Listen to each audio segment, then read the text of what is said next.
Assalamualaikum warahmatullahi wabarakatuh.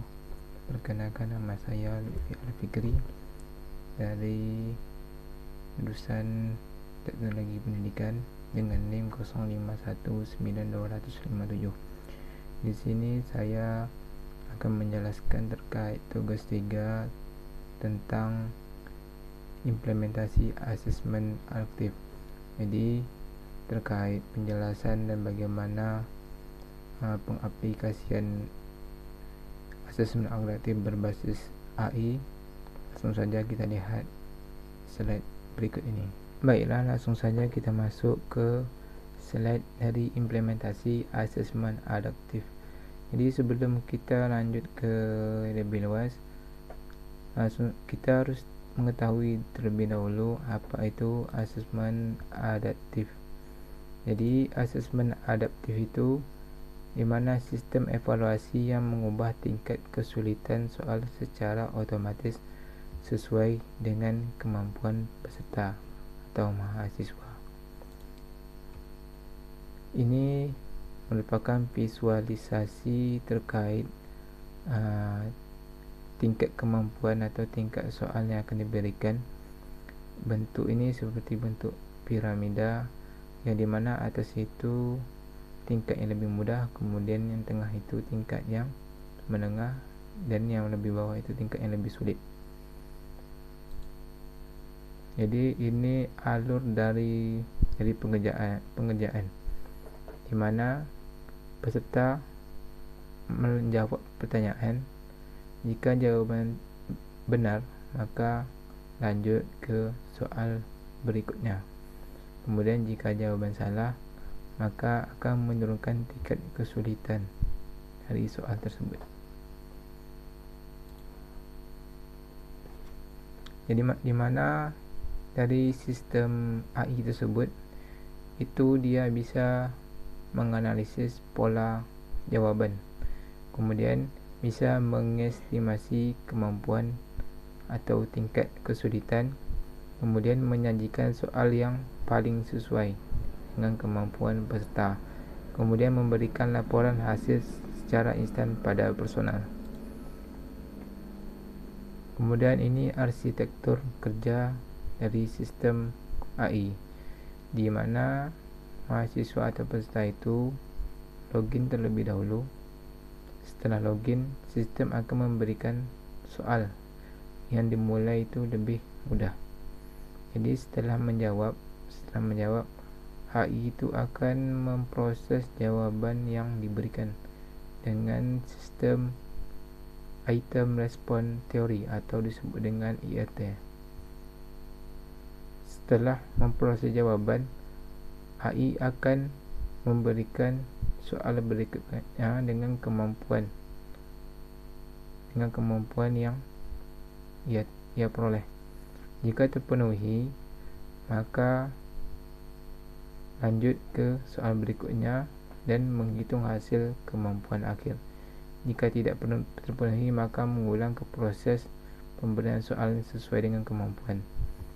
Selanjutnya itu, jika terpenuhi dan menghitung hasil kemampuan, maka selanjutnya AI itu akan membuat laporan hasil pengerjaan yang telah dikerjakan oleh peserta, kemudian selesai. Kemudian untuk simulasi atau demo dari asesmen adaptif berbasis AI ini, saya menggunakan yang namanya platform WordWall. Jadi ini merupakan platform yang saya gunakan untuk asesmen adaptif sesuai dengan tingkat kemampuan. Ini sudah saya buat. Kita mulai simulasi. Misalnya ini terdapat waktu, kemudian tingkat kesulitan, kemudian soal dan opsi pilihan. Yang pertama, soal yang lebih mudah. Apa itu unit terkecil dari makhluk hidup? Kemudian kita pilih opsi dari pertanyaan tersebut. Misal kita pilih set benar. Kemudian soal yang ke tingkat yang lebih medium. Misal bagian otak yang berperan dalam koordinasi gerak tubuh adalah, kita pilih misalnya salah. Kemudian ke tingkat yang lebih sulit, jika sebuah gen autosomal dominan A menyebabkan penyakit tertentu, genotipe manakah yang akan mengekspresikan penyakit tersebut? Terpilih opsi A dan B. Setelah semua jawapan selesai dijawab, kita bisa melihat berapa waktu yang kita kerjakan dalam menjawab pertanyaan tersebut, kemudian skor hasil dari jawaban yang telah kita atau pertanyaan yang telah kita jawab. Kemudian kita bisa melihat leaderboard ini peserta mana yang lebih tinggi menjawab pertanyaan. Kemudian show answer ini pertanyaan mana yang kita mampu jawab sesuai dengan kemampuan kita bisa melihat. Misalnya seperti ini. Tadi tingkat easy tadi kita menjawab dengan benar. Kemudian tingkat medium kita menjawab pertanyaan yang salah. Jadi di sini kita bisa mengevaluasi, di sini kita perlu perbaikan lagi untuk kedepannya.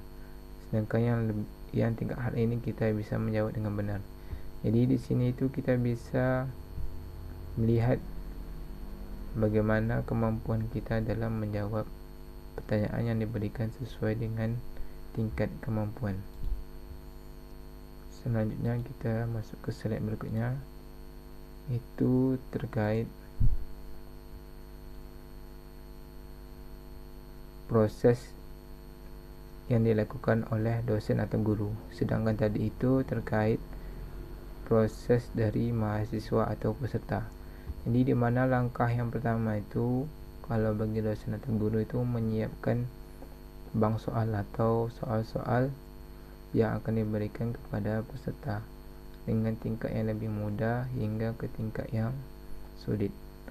Setelah langkah 1 dilakukan, kemudian lanjut ke langkah yang kedua, di mana mengatur atau men-setting jumlah soal, waktu serta poin yang akan diberikan. Setelah langkah 2 diberikan, di mana nanti dosen atau guru bisa melihat dan menganalisis hasil dari jawaban yang telah diberikan, mulai dari mengetahui tingkat kemampuan tiap peserta, kemudian kompetensi yang sudah dikuasai atau belum dikuasai, kemudian kesalahannya itu di mana, kemudian perbaikan untuk kedepannya itu bagaimana. Jadi ini beberapa langkah-langkah yang dapat dilakukan oleh dosen atau guru. Jadi manfaat asesmen adaptif itu di mana dosen atau guru mendapatkan profil mahasiswa secara individu. Kemudian sistem menampilkan indikator kelemahan spesifik. Kemudian memudahkan merancang interferensi yang tepat sasaran. Kemudian manfaat bagi mahasiswa itu mendapatkan umpan balik langsung tentang kemajuan belajar. Kemudian tahu bagaimana yang perlu diperbaiki dari soal yang telah kita jawab. Kemudian tidak merasa prestasi soal tidak terlalu sulit dan juga tidak bosan jika soal mudah. Jadi kesimpulannya itu, dengan asesmen adaptif berbasis AI ini, di mana proses evaluasi menjadi lebih adil, cepat dan relevan dengan kemampuan masing-masing peserta. Di mana teknologi ini dapat membantu dosen memberikan interferensi yang tepat dan meningkatkan kualitas pembelajaran di suatu perguruan tinggi. Jadi sekian penjelasan yang dapat saya sampaikan. Atas perhatian dari Bapak Ibu dosen, saya ucapkan terima kasih. Assalamualaikum warahmatullahi wabarakatuh.